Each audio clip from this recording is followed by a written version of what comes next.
chapter 6. This is a relatively big chapter, bond markets.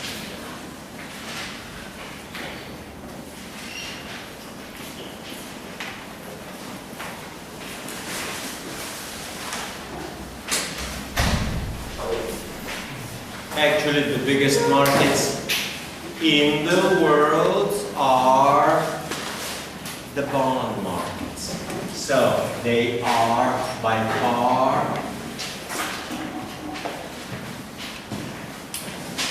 the biggest globally. The second characteristic which follows out of this, the bond markets are the most important.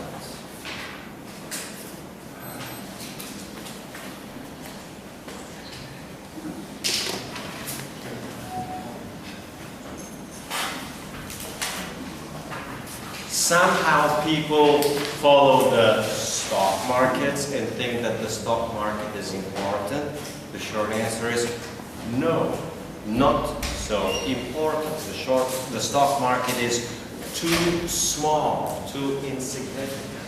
Actually, you may have countries without a stock market and the economy can function very well. Okay?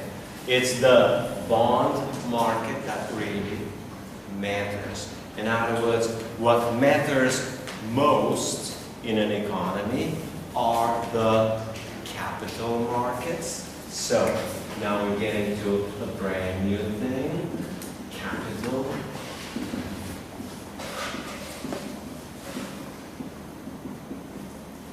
markets, and capital markets will be chapter 6. Remember, chapter 5 was money markets. Chapter 7 and chapter 8. Capital markets provide long-term funding for usually long-term investments. Hey guys, you guys gonna separate, or one of you move on the up front here? Yeah, one of the two, whichever. Alright. So, chapter 6 is about mortgages. Let's see. Chapter 6 is about bonds.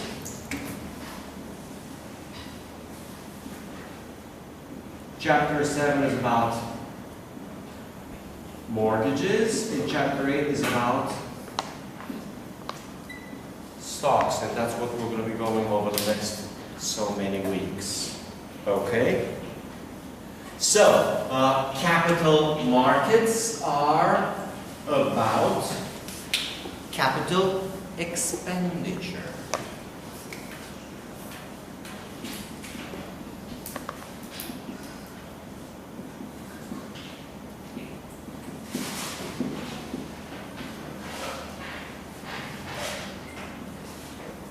Capital expenditure is an expense or the purchase of a long-term asset expected to bring long-term returns. Example of a simple capital expenditure will be buying a projector, buying a car as in a taxi, buying a truck for shipping, okay? For an airline, the biggest capital expenditure is the airplane itself. Another major capital expenditure, whether it's for a country or a corporation, is an airport, okay? Or a shipyard, okay? Capital expenditure is associated with any kind of machines, equipment, or real estate that will be used for many years or probably for many, many decades. Capital expenditure is what common people incorrectly call investments. Okay, investment means something else. Investment is you actually buy an asset for its return. With a capital expenditure, you actually buy the asset to use the asset. If it's a car, you're actually going to be driving, or we're going to have a driver to drive the car. So capital expenditure is associated with a business, with economic activity. Okay.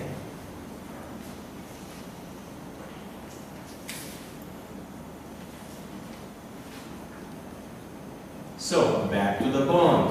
What is a bond? Is a long-term obligation.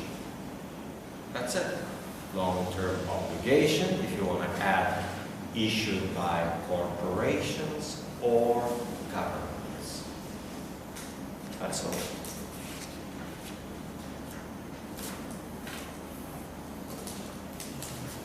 The bond will have a face value,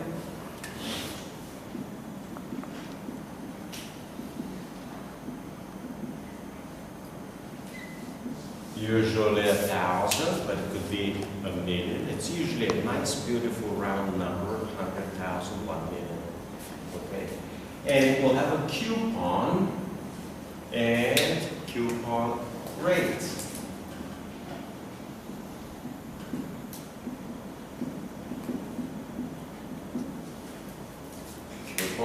Coupon rate. And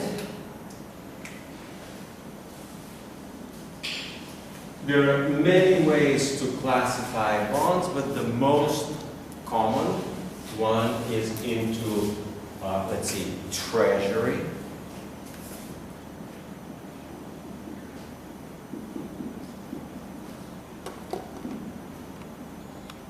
The second group will be municipal. So we can say treasury bonds.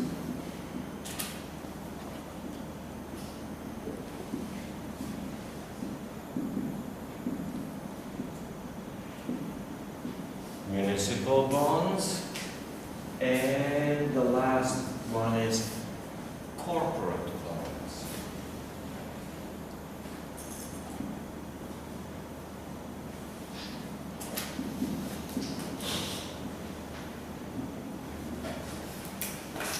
And now we basically go through each of these three. It's going to take maybe 2 hours, maybe 3 hours. Today we'll probably just be able to do the treasury bonds only because it's long, it's difficult.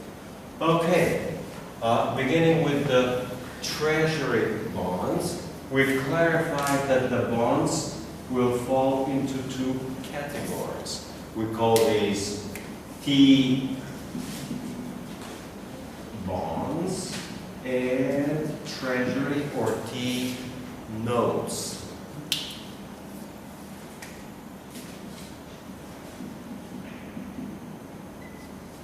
The notes will be called the financial instrument, 1 to 10 years of maturity. And the T bonds will be 10 plus. So this is just easier way to differentiate them. It's kind of like students. Maybe you're sophomores, maybe you're junior, right? It's just the convenience terminology. Okay.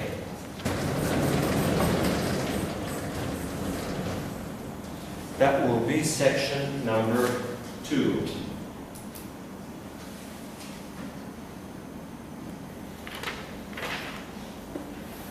Treasuries.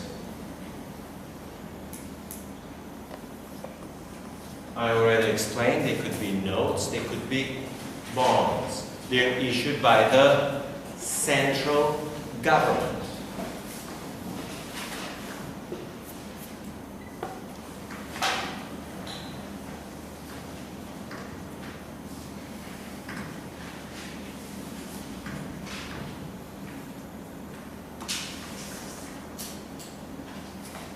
It is usually used to, we say fund meaning to raise funds, to raise money for the national debt.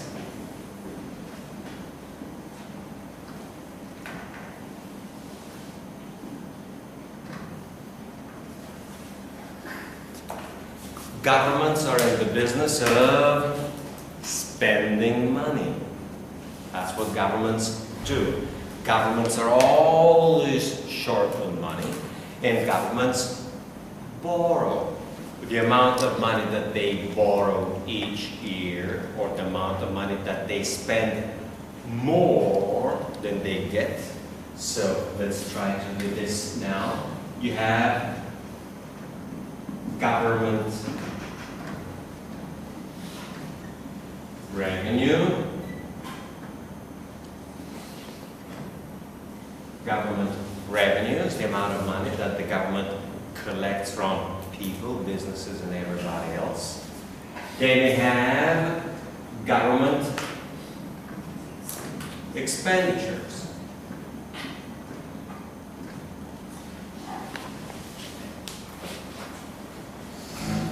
And the difference between the revenue and expenditure becomes the surplus if it is positive and deficit if it is negative. The word government becomes fiscal.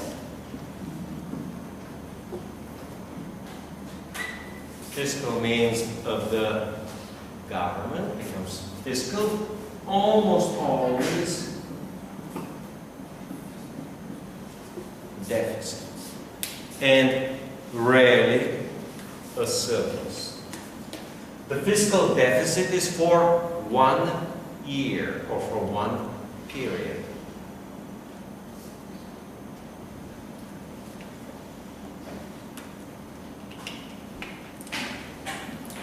So, one way to think about the national debt, a way to think about national debt, is that the national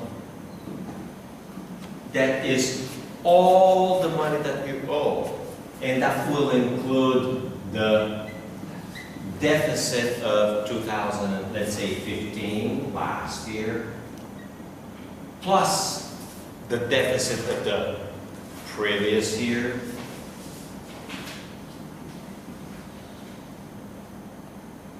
(2014), plus the deficit of 2013, plus the deficits of all the previous years. So the debt simply equals all the deficits that have been accumulated in the past, including the interest on those deficits. And government usually uses long-term bonds to finance or to fund those deficits. I did before. They are, we say, default free.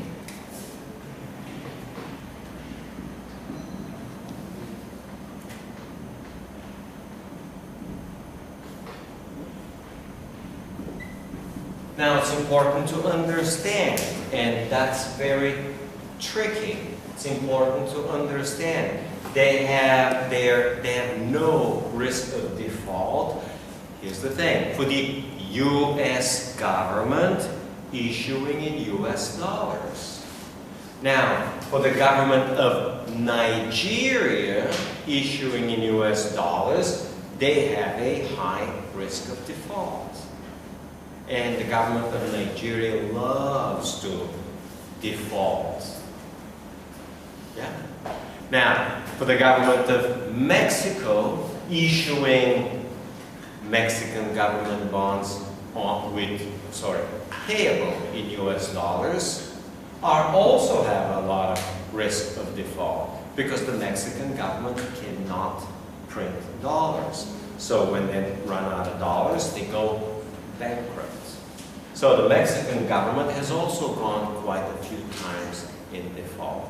Well, one of the previous times was 1994. Of course, Argentina would borrow in dollars, and Argentina has gone many, many, many times in default and therefore bankrupt through bankruptcy. So a lot of countries which issue in dollars, of course that will be your own government, because the government cannot print the dollars, can easily default, and they do very often default. Except the American government, because when the American government needs the money and it doesn't have it, it will just print it. The system is designed by purpose not to be fair, so that the Americans can print money whenever they want, but you can't print dollars whenever you want, okay? Or your government can print its own currency, but most people are not willing to accept the currency and to keep the currency. You'd rather change them back for dollars and hold dollars, because dollars are better than the local currency, at least loses value slower. In other words, the local currency loses value, the dollar loses value, and you want to hold what's called the lesser of two evils. Both of them are going to lose value, but with the dollar, you're likely to lose less value. The value on the dollar is called, or any other currency or local currency, is called exchange rate.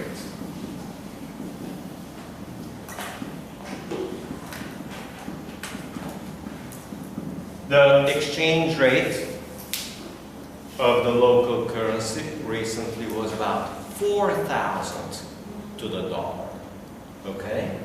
And when you hold the currency, you get an exchange rate risk. You hold an exchange rate risk. So the exchange rate risk is sometimes called, for short, currency risk.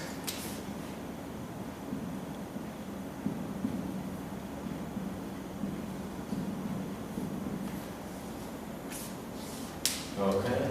So, the US government does not have, because it issues in its own currency, does not have or face exchange rate risk, does not face currency risk, okay? But all the other countries issuing in dollars do face it. When Japan issues debt in dollars, they face the same. When they issue debt in their own Japanese yen, they, again, are considered to be default-free. So whenever a government issues debt, they want to issue it in their own currency. The problem is that most investors are not willing to take the currency risk by buying the government's debt in its own currency. Okay? So that's the characteristic of default-free. Default-free does not mean risk-free. I already explained that before. It can still have interest rate risk, it can still have currency risk. There is a risk that the dollar will fall in value. Okay, that's a possibility. A lot of investors in Britain, now the British pound falls in value, so a lot of investors are discovering currency risk and taking a lot of losses on the British pound. Okay, back to bonds. Well, most bonds are highly liquid, but there's a little trick there. It's what's called the issue bond. It will be issued. They're called on the run.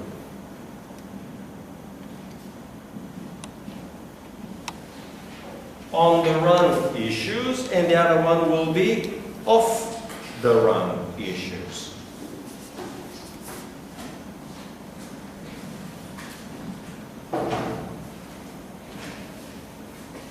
On the run issue is a bond that was issued recently, just a few days or a few weeks, possibly a few months ago. So, on the run, think of it as recently issued. And off the run are relatively old, maybe issued years ago. So, on the run will be relatively liquid, let's say highly liquid.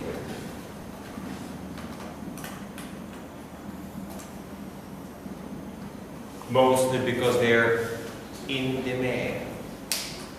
And off the run will be relatively illiquid. They may be 30-year bonds and they've been already outstanding for 18 years and I got 12 years left or 7 years left or 3 years and 3 months. So these are little traded, relatively little traded, and relatively illiquid. If you want to sell them, there is still a possibility to sell them, but it's not as quick, it's not as easy. These are highly liquid, very quick, very easy to sell. Okay. The next simple characteristic is that the coupon is semi-annual. Or in British you can say semi-annual. Semi-annual means half a year. So they're getting paid every half a year, which is the same as every 6 months. So they pay twice a year. So this is only the characteristic for treasury bonds? Again? The semi-annual is the only characteristic for treasury? No. This is semi-annual coupon. A bond will usually pay a coupon. The coupon payment is made twice a year. For every type? Huh? For every type of bonds? For practically all government bonds and most notes. Okay? They'll be paying coupon. It's one of the good ideas about owning a bond is that the government will send you money every 6 months.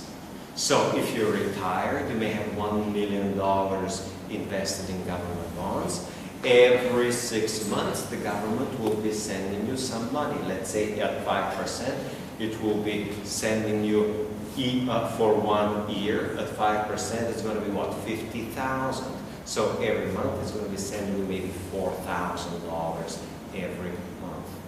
So that's the idea. The idea is you get current income, and at the end of the period, you still get your money back. Then you can reinvest it in anything else you want. Okay, let's see what else we got. Some bonds are called fixed principal.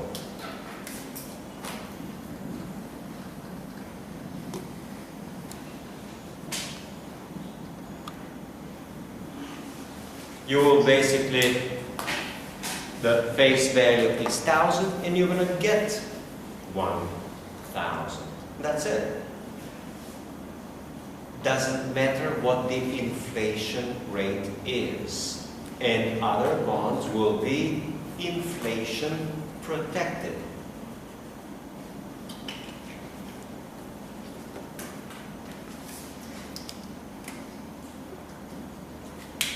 Inflation protected. Sometimes it's called inflation indexed.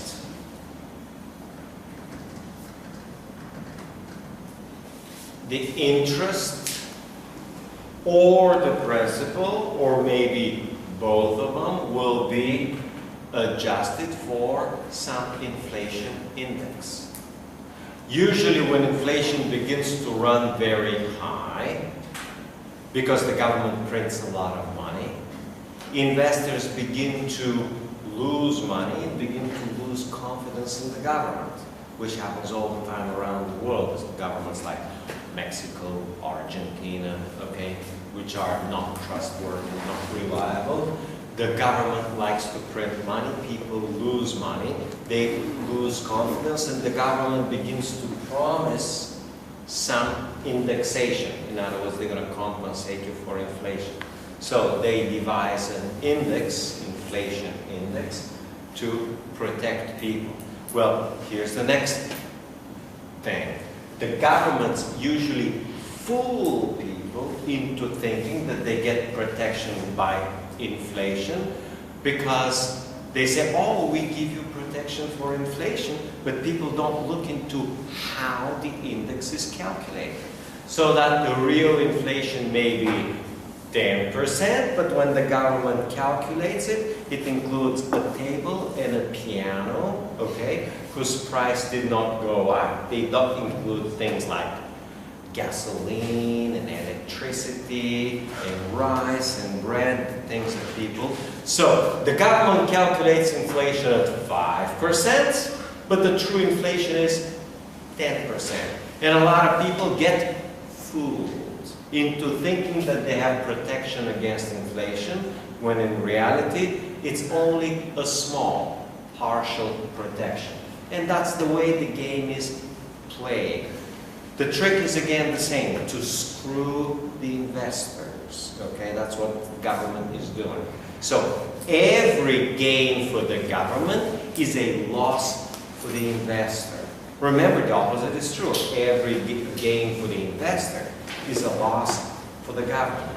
So the government's game is to transfer losses onto its own investors. And of course, the second game is to make promises, make more promises, make bigger promises. Well, that's the national debt.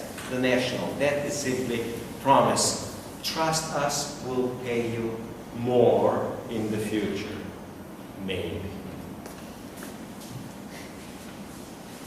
Okay, let's see. Well, over time, there's been discovered over time that some investors like only or prefer only the regular income of the coupon, and other investors prefer only the money coming at the very end in the principal. So,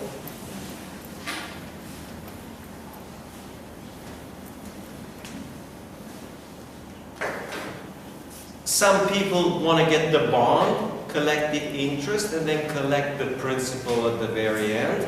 But others want to collect only the interest. They don't want the principal. So, a new security is called a strip. Is a special type of a security, and the process is called stripping. To strip means to separate, to remove, so you can strip your shirt, okay? Is to remove the coupon from the bond. So stripping is the process of separating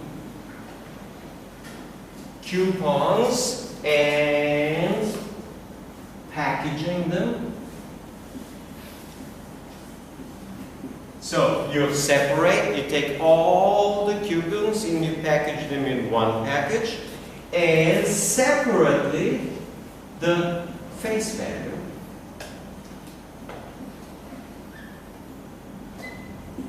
into a different security. So you take one bond, you strip it and make two out of it.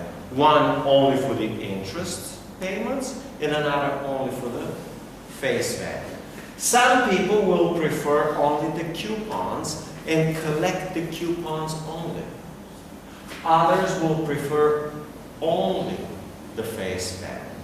So those who collect the coupons, they want, it's called current income.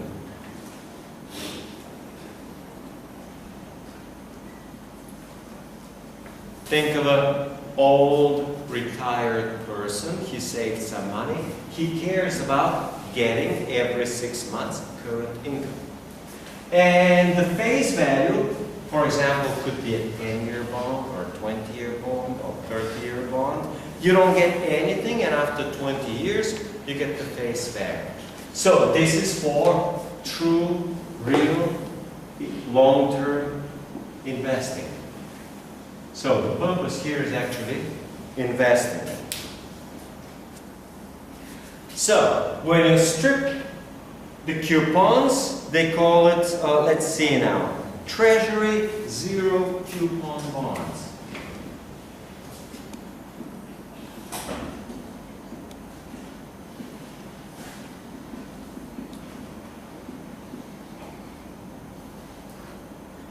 Treasury Zero Coupon Bond. That's a zero coupon bond, means no coupons, refers only to the face value.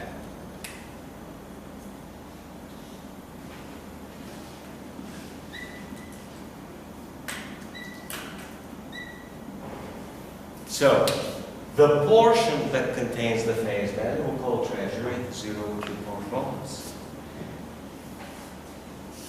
And the other one's going to be Treasury Zero Bonds.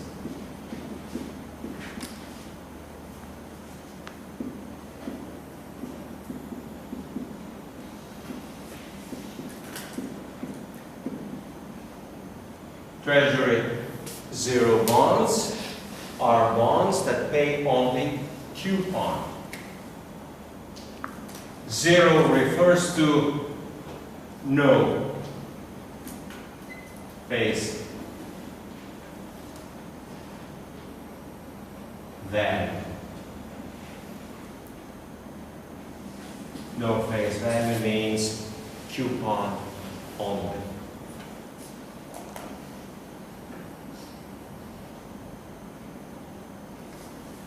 Okay. By when you mean that they only want the coupon, so even if after the bond mature, they don't get the principal back. Correct. They get only the interest. Correct.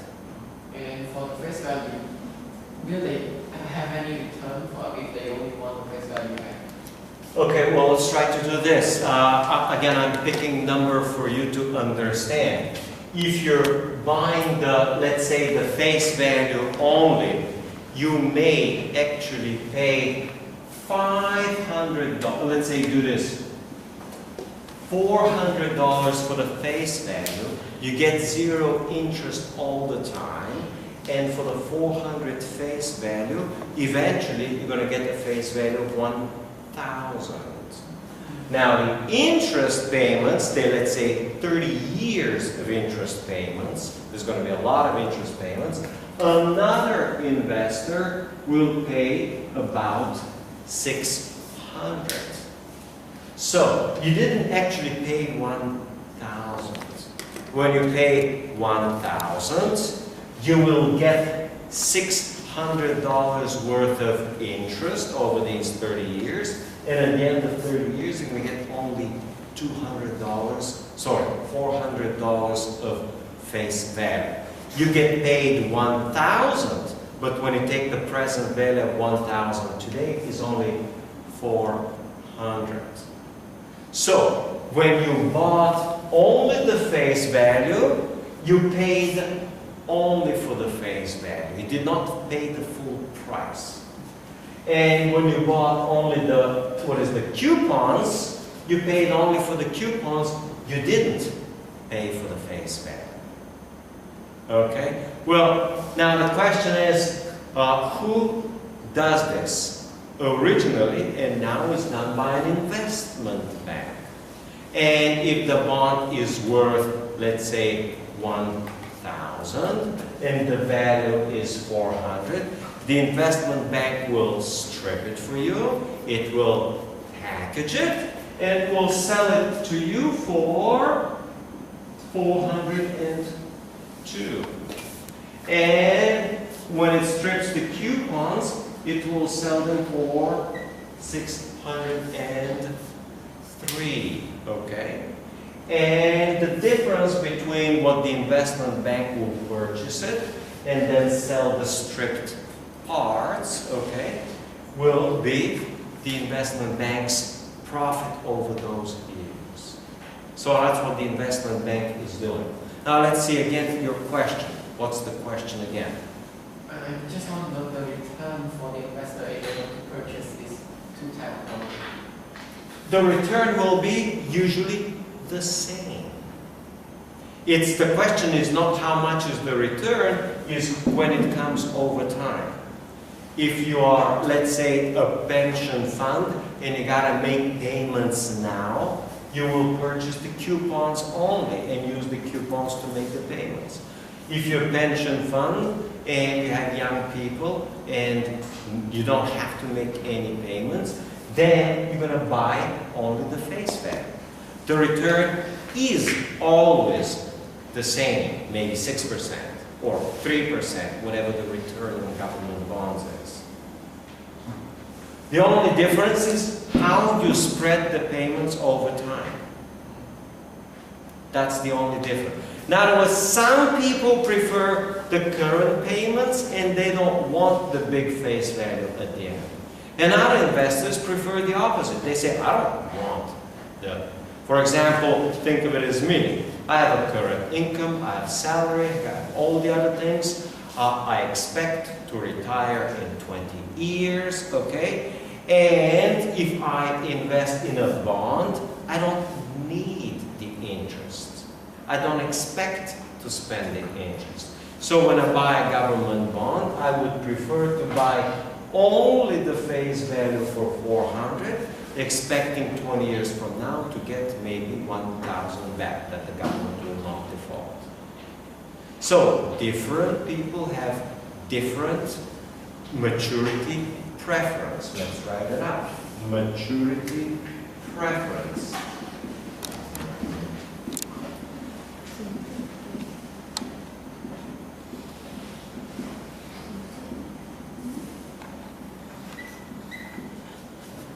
Some investors prefer short maturities with regular payments. Other investors prefer very long maturities with no payments. There's a difference between a 20-year-old investor and 65-year-old investor.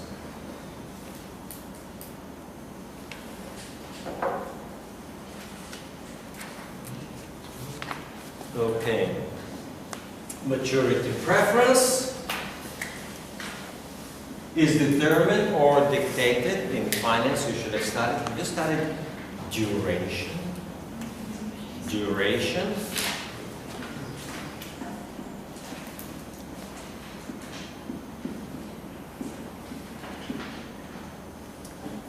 is the average cash flow of a security. The average cash flow, the period of cash flow in a security.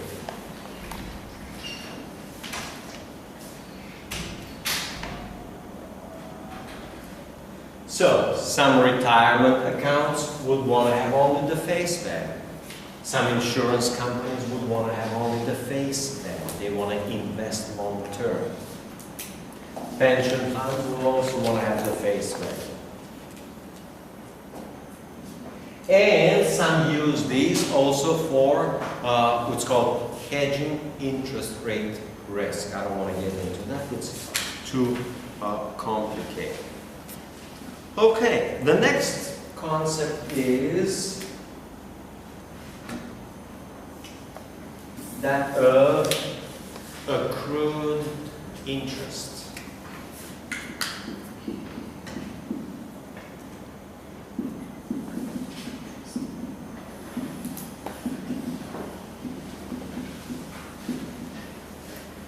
Accrued interest is the interest which accumulates after the last payment of interest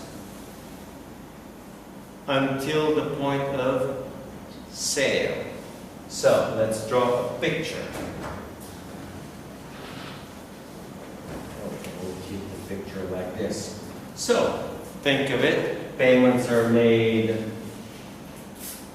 January 1, then they're made July 1, January 1,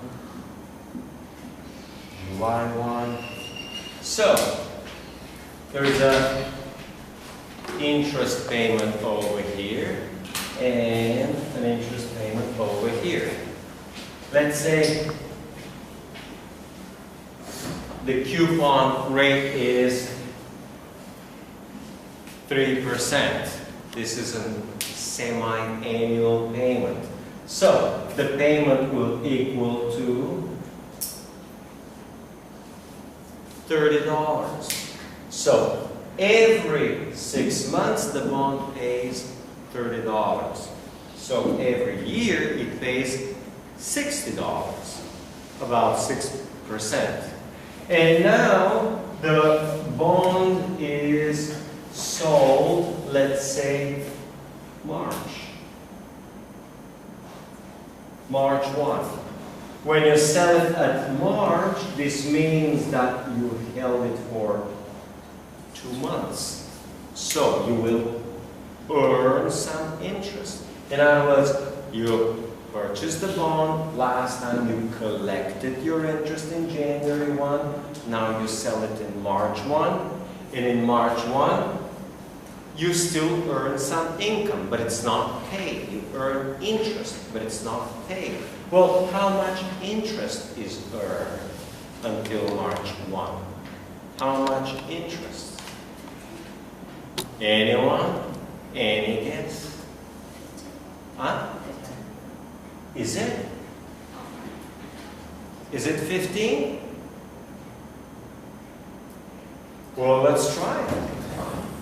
Huh? Man, okay, well, that doesn't hold very. Okay, this will work, right?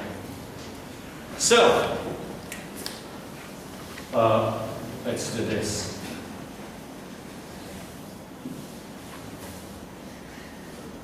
January 1, February, March, April, May. So we got, this is the January portion, the February portion, the March portion, April portion, May. So this is the January, February, March, April, May, and I'll need one more for June, okay? And this becomes July 1. This whole thing here is worth $30 of interest. So each month is worth 5.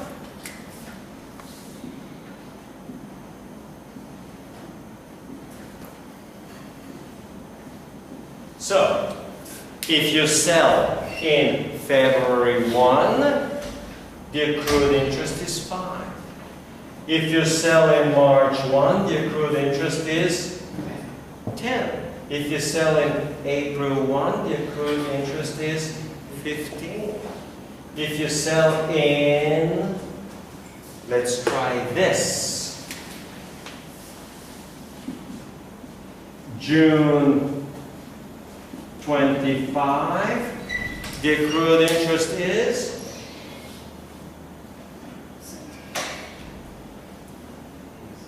how much? Can't be 30. We know for sure is on July 1. So on June 25, well, it's very simple. For 1 month, it's only $5. This means that every 6 days, it pays $1. So June 25 is 6 days before, so the accrued interest will be 29. Okay? 29. So, if it's sold on, let's say, April 20, how much will it be? January 20, it will be 20 out of 30 divided by 5. What does it make? Huh? 3 point something. We say approximately $3. Well, that's accrued interest. Well, now comes the next thing. When a bond is sold, the price should include the accrued interest. Okay. So a bond now has two prices. The price with accrued interest and the price without accrued interest. Okay, now I can do this. So let's try to do this. You have what's called a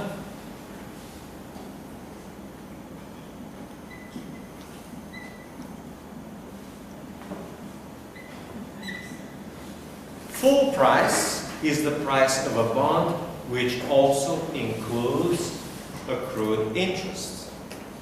This full price is known as dirty price.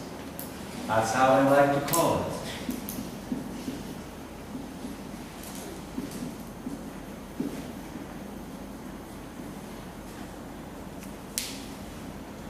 And the other one is called the clean price.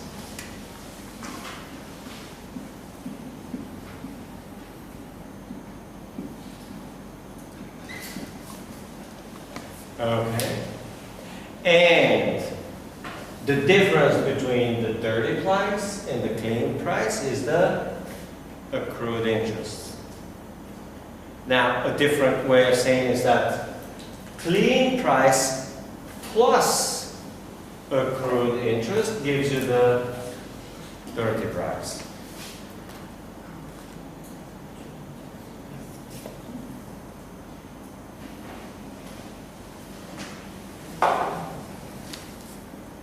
So, if the bond were to sell at full price, does that mean it will sell above the face value?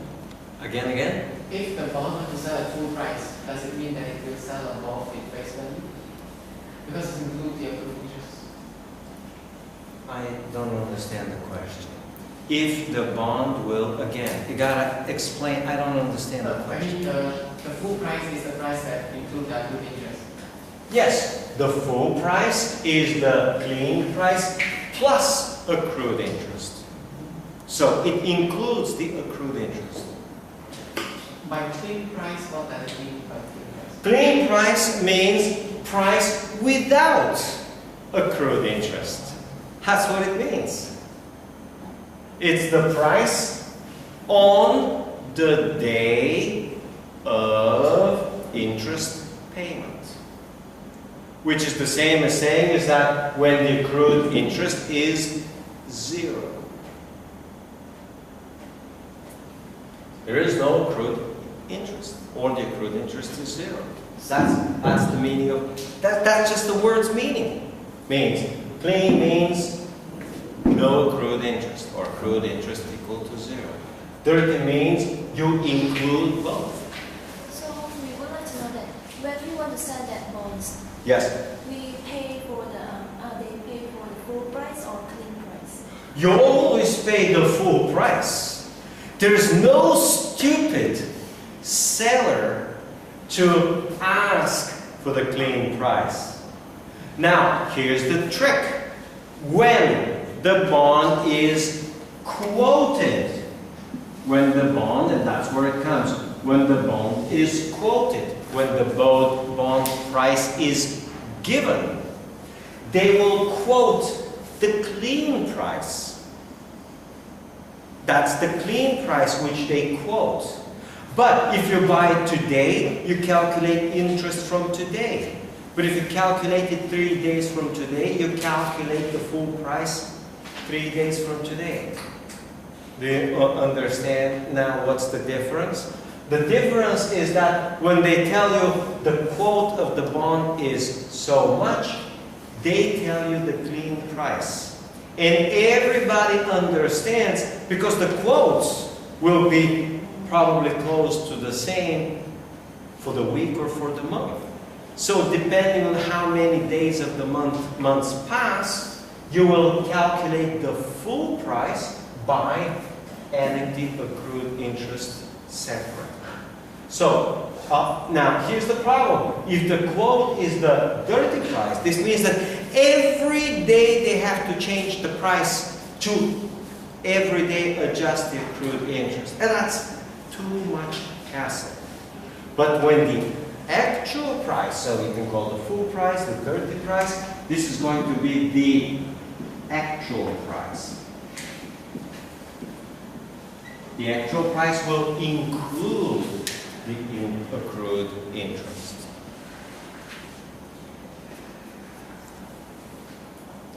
Let's see what else we got here. Again, you'll have to get the textbook after class. We'll leave it in the library so you can make yourself copies. You'll have to read. This stuff is not very simple. You have to read, you have to try to understand the examples. Let's see what else we got. So we are finishing for today. Okay, price. Okay, this one is done.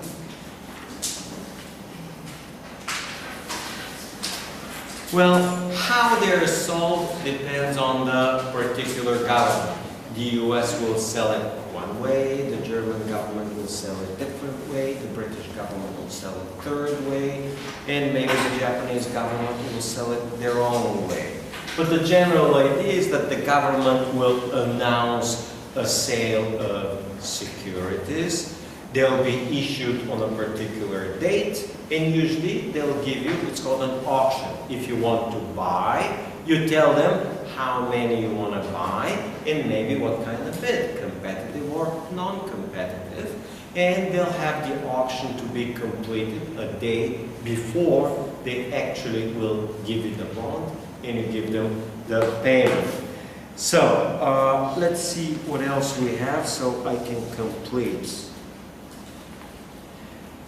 And secondary market is usually done with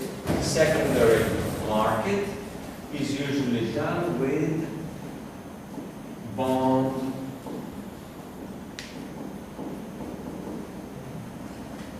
dealers. Before we had money dealers, and the money dealers specialized in broker or money brokers specializing in the money market. So they will be brokers or dealers in the money market.